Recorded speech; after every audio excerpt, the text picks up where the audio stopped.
All right, guys, we are back for another Dokkan battle video. So we got kind of like major news right here. Well, I mean, this is definitely major news. We have the live broadcast for the TDC celebration, right? The Transcendent Dokkan campaign, right?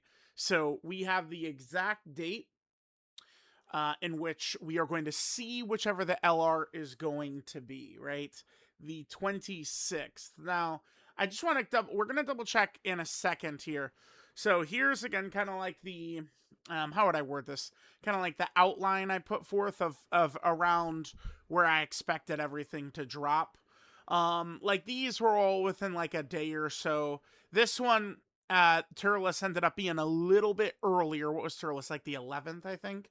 And then kind of like the tentative date I had marked down was June 30th, right, for the TDC or Tanabata LR.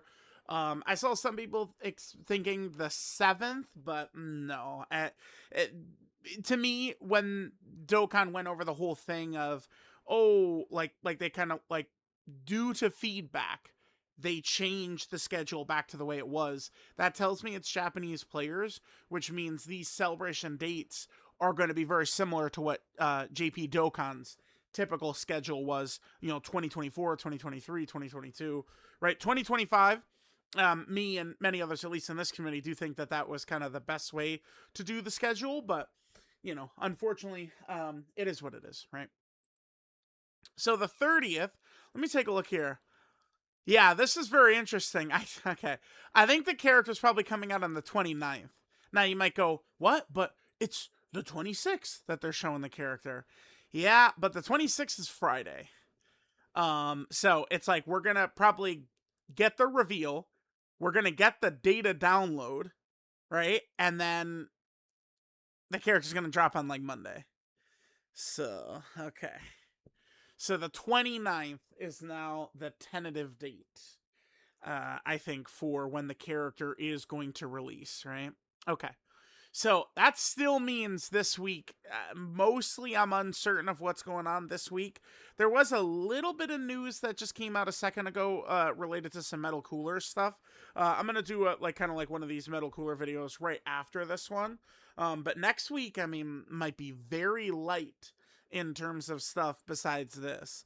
I feel like maybe we could see like LR Spirit Bomb Goku still. That would be, maybe he would come out on like the 23rd or the 24th, and we get his details on like the 21st, 22nd, something like that, right? So yeah, Scorching Onslaught. Is that Blue Gogeta? Scorching Onslaught. I have a couple of characters pulled up of kind of like characters I'm anticipating are getting like major units upcoming within at least probably like the next year and a half to 2 years. So we'll see. I My gut tells me Blue Gogeta, but I a lot of people would be like, "What? No!" But remember, okay. At this exact moment, we have not had a fusion since last TDC was the last time we had a fusion. To be fair, so Scorching Onslaught Transcendent Dokkan Campaign live broadcast date is approaching. In this live stream, Sakura Ando will be joining us as MC, share information on the Scorching Onslaught Transcendent Dokkan Campaign event and new character, okay? Plan on taking on a challenge during the broadcast and Dragon Stones for all players, okay? Does this actually... Oh yeah, there it is. Boom. We've got it right here. Live in 7 days. So for me, it's going to be at 11 p.m. Okay, time is perfect. That's perfect for me. That will be no problem. Okay. Very good. So we got that. Yep, here's the TDC LR reveal. Let me just make a quick tweet here. All right, just wanted to make that quick little tweet right there of when I think that the actual banner is going to be dropping. So now we can talk about what we're going to expect to see. Now, a lot of people have their hearts set on Namek, which I think makes a lot of sense. I do feel stronger than ever that we are definitely going to be getting powerful Namek characters on the way. This was just way too hard. Not like beating the stages is not the problem.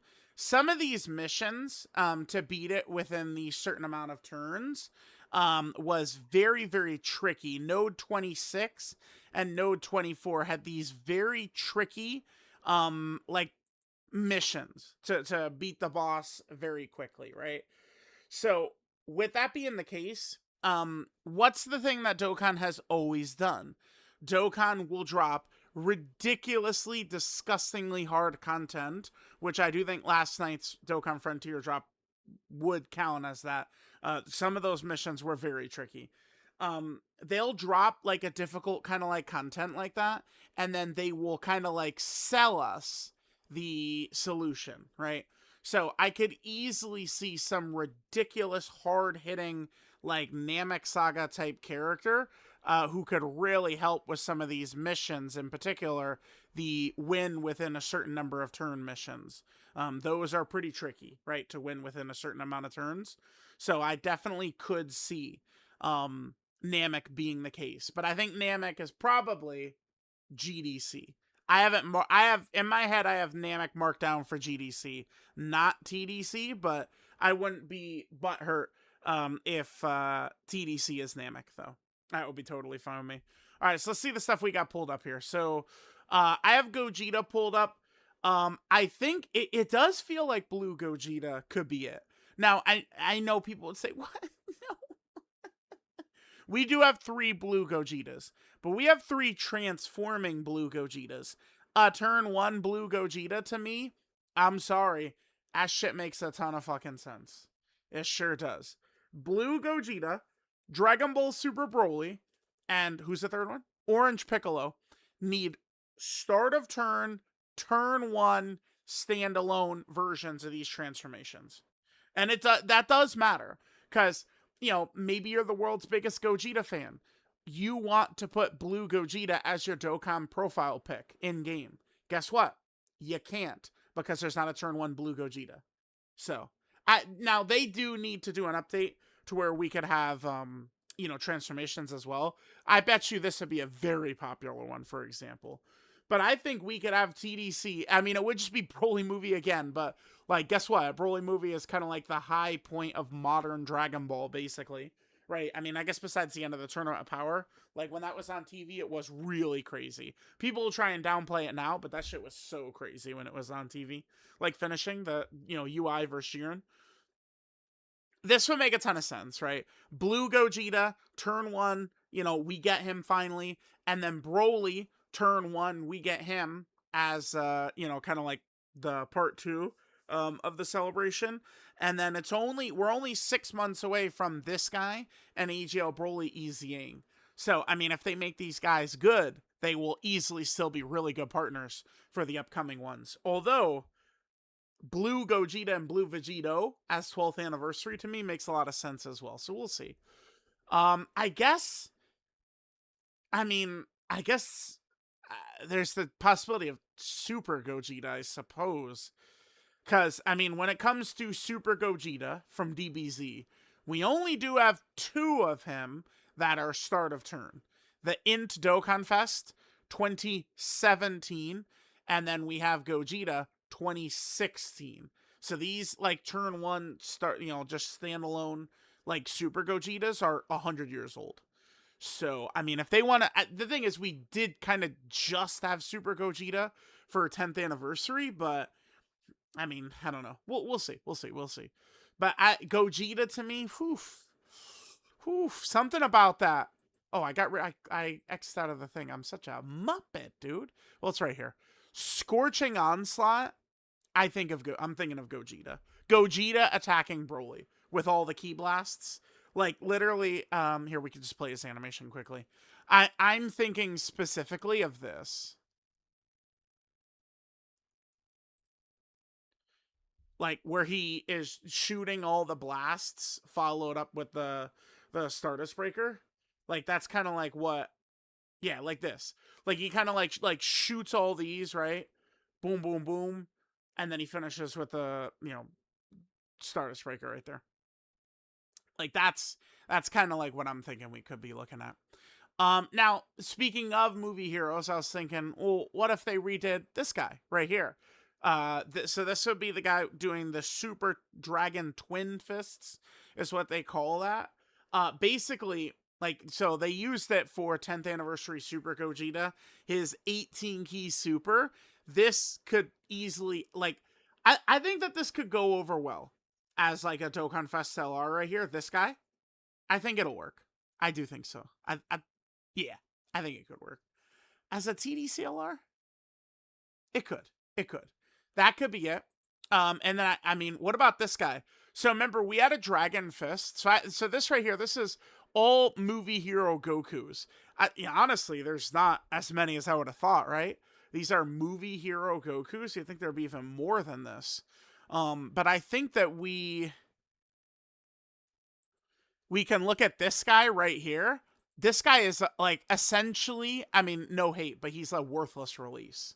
The reason I would call this guy a worthless release is the whole point of this guy is the Dragon Fist. And the Dragon Fist animation is not crazy from this guy. So, like this, STR Dragon Fist Super Saiyan 3 Goku character, I don't think really matters that much. Like, we just get a redo for this guy. Easy redo for this guy, right? Boom. Same thing with Sword of Hope Trunks. That character doesn't really matter too much. It's just do like a cold-blooded replacement of him. So maybe Dragon Fist Super Saiyan 3 Goku. What else do we have here? Yep. Okay, Namek Saga Goku. I think we could see this guy, or okay, so this guy I think could be sick here, right? Kaioken Goku. Maybe he transforms into Super Saiyan Goku. Or they could give us this guy like turn 1. I kind of would want it to be this version with still the blue undershirt. We do, like, this guy is still very cinematic. This int LR Namek Goku from the very end of the fight. So kind of like, when Goku's first Super Saiyan against Frieza, that's where we could target another LR. And I mean, remember, when this guy was first revealed, people were very upset. But he is mostly just reused animations, which I think is fine, by the way. I personally have no problem with them, dropping a free-to-play unit like this that's mostly made up of kind of like reused animations of a previous premium unit. Free-to-play Yamcha from the Saiyan saga, right? Like uses the Dokkan Fest Yamcha's active as a super attack, right? I think that's a good way to do it. That way the free-to-play characters have good-looking animations, but they're mostly reused. Works perfectly. And that way the free-to-play characters have good animations. You get what I'm saying. But this exact version of Goku, I think, would be ideal for Namek Super Saiyan Goku, in my opinion, right? Like, not end of the fight. And I would like him to just be Super Saiyan turn 1 as well. I'm kind of like, we've had a lot of transforming characters in like 2025 and stuff, like just like a turn 1, like, yeah, it's Super Saiyan Goku. The big dick crusher is right here. Like, that's what we'd like. So maybe it could be Namek. And then I did kind of throw this guy out as a little bit of a wild card. BoJack movie Gohan. I mean, he has the base, the Super Saiyan, and then obviously the Super Saiyan 2 version here. This guy does still need a Dokkan Fest exclusive. This version of Gohan does not have a Dokkan Fest, and I do think he needs to get a Dokkan Fest. So let me know what you guys would think. My gut is telling me, even though I think it's one of these things, like, people will get mad right away, but like, it's blue fucking Gogeta, like, butts will be in seats, right? But I think blue Gogeta to me is kind of like where I'm thinking we might see the character. So let me know what you guys think. Only 1 week away, and we will see who the TDC LR is. We'll see.